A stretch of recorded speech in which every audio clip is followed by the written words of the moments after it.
What you guys, today we're taking a look at the mini PC that does everything you need. Well, as long as it's within reason. Let's take a look at the MeLE Quieter 4C. So the CPU in this one is the N150 and 16 gigabytes of RAM and 512 gigabytes of SSD storage. Now, it does offer different flavors of this particular mini PC, so check their website for more details. It does have Windows 11 Pro installed and activated, and there's some other specifications which we'll go through in this video. This is everything you can get inside the box when you purchase this mini PC. You're going to get yourself some screws. That's for the VESA mount, because this is going to sit on the back of a monitor screen if you wanted to monitor mount this, or on the back of a TV. So it's super slimline and super lightweight. We've got a UK plug adapter right here, and we also have the actual power adapter, which is very low power draw on this mini PC. The output on this adapter is 12 volts, 2 amps and 24 watts. But during use, I only see about 9 to 10 watts being pulled on this mini PC. It does have a Type-C connector on the back for power, and we also have some quick start user guide here, and also your warranty card here. It's just some images on here to tell you how to set this up if you've never set up a mini PC before. This can be mounted, as I said, on the back of a TV or back of a monitor, and this will make it super lightweight. It's a fanless design, which means it's not noisy at all. On the front, we do have a big power button here and their logo, a Kingston lock on this side here, and on the other side we have some USB ports. The port on the left is a 3.1 Gen 1 5 Gbps. The second port is a 3.2 Gen 2 10 Gbps, and we have a USB Type A 2.0 port, which is 480 Mbps as well. Starting from the left, we have a Type-C port there. That is your power input, USB 10 Gbps and DP supported there.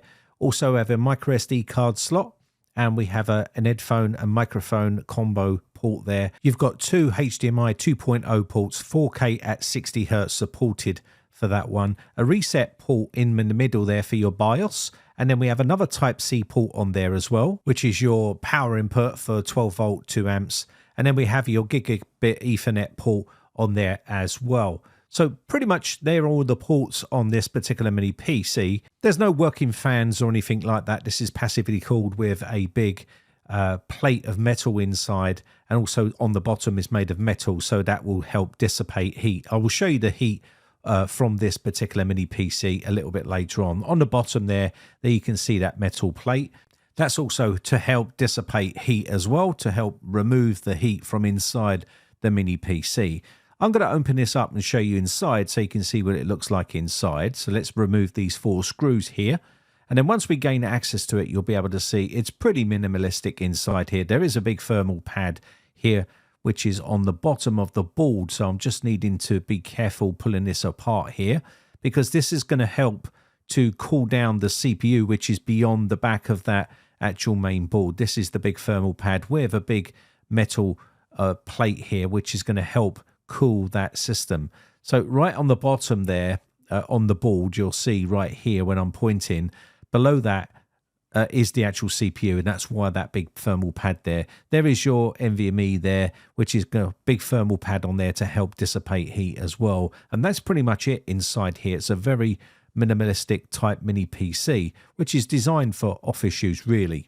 So whether you need a mini PC to study online, to do some online courses, or do video or conference calls, home office work, digital signage in businesses, or any sort of warehouse management software that is run on this in the back end, you can do enterprise level sort of stuff, and home labs if you want to install that. So let me quickly show you the full specs here. So this model has 16 gigabytes of LPDDR5 at 4800 megahertz, has that Intel N150 CPU in here, 4 cores, 4 threads, and maximum of 3.60 gigahertz with a 6 megabytes of cache on here. The GPU is the UHD graphics with a maximum of 1 gigahertz supported, and that is 4K at 60 Hz, and you can have up to 3 displays on this particular monitor using your USB-C port and 2 HDMI ports there.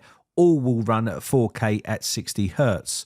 And as you would expect, this will be 100% silent because there's no working parts in here. It's completely silent, and it will be fanless. So you can put this on the back of a monitor and you're not going to hear any sort of noise coming from the actual mini PC itself.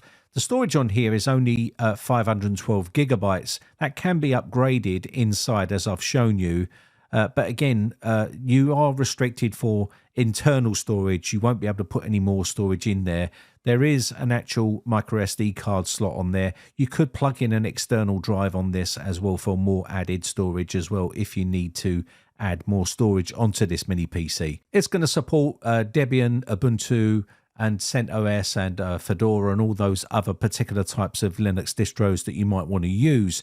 I think Ubuntu server on here running and having Home Assistant or something like that will be ideal for this mini PC, or any sort of home lab that you want to set up on here. It's going to be ideal for that. Obviously, you're not going to have huge amounts of storage here, but you could plug in a external drive here for extra storage if you need to. But yeah, you've got plenty of options available. It's not the most powerful mini PC in the world. It's going to do all your main general office tasks. It's going to be an ideal little mini PC to replace your aging old computer if you don't need anything heavy like for gaming or anything like that. This is going to be ideal because there's no internal GPU that's going to be able to support AAA listed games. And this mini PC is certainly not designed for that particular task. It's designed for office use and things like that. So let's take a look at some of the specs here, and we can do some benchmarks, and I'll show you some of the other tests that I run on this system.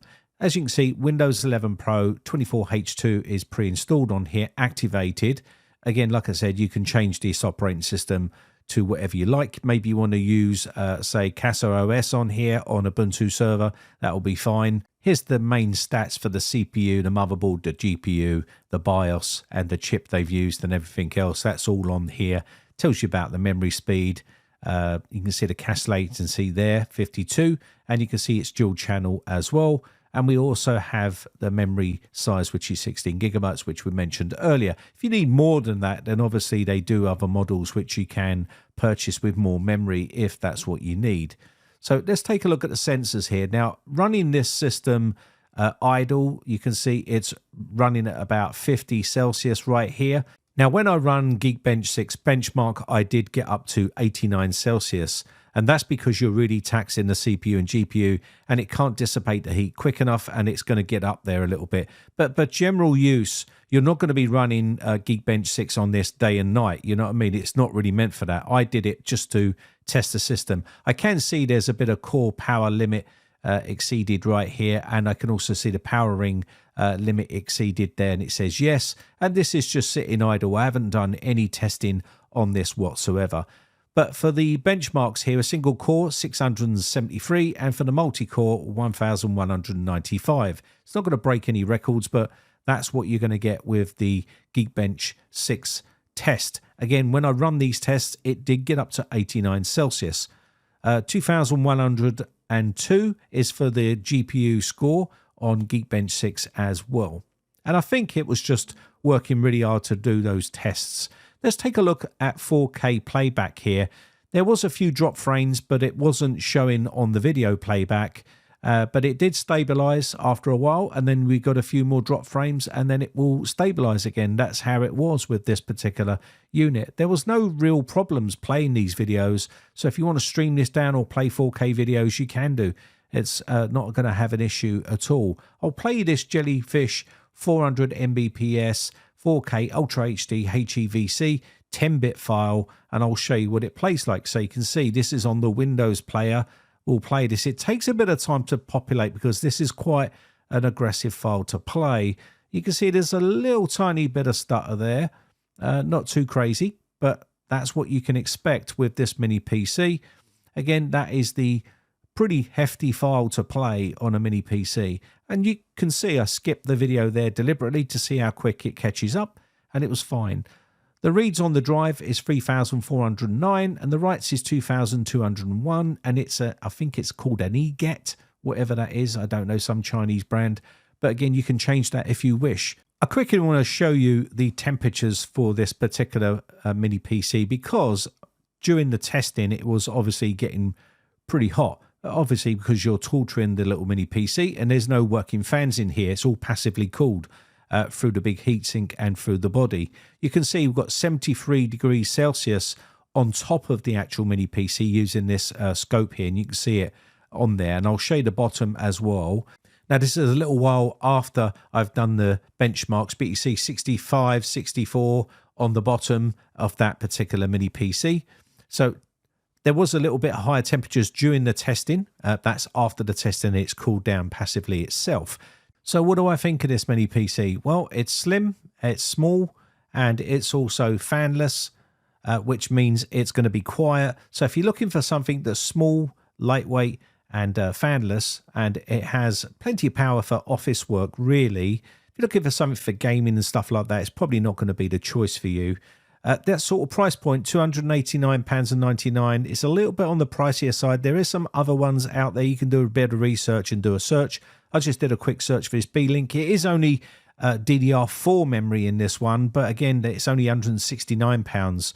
So do your research, have a good look around. I'll leave all the links and information in the video description. Let me know your thoughts in the video description, what you think of this mini PC and whether you would buy it or whether it's a little bit too expensive, or just give me your opinions on what you think of it. Anyway, with that said, my name has been Brian from BritecComputers.co.uk. Just want to say a quick shout out to my YouTube members. I do appreciate the support, and I shall catch you in the next video. Bye for now.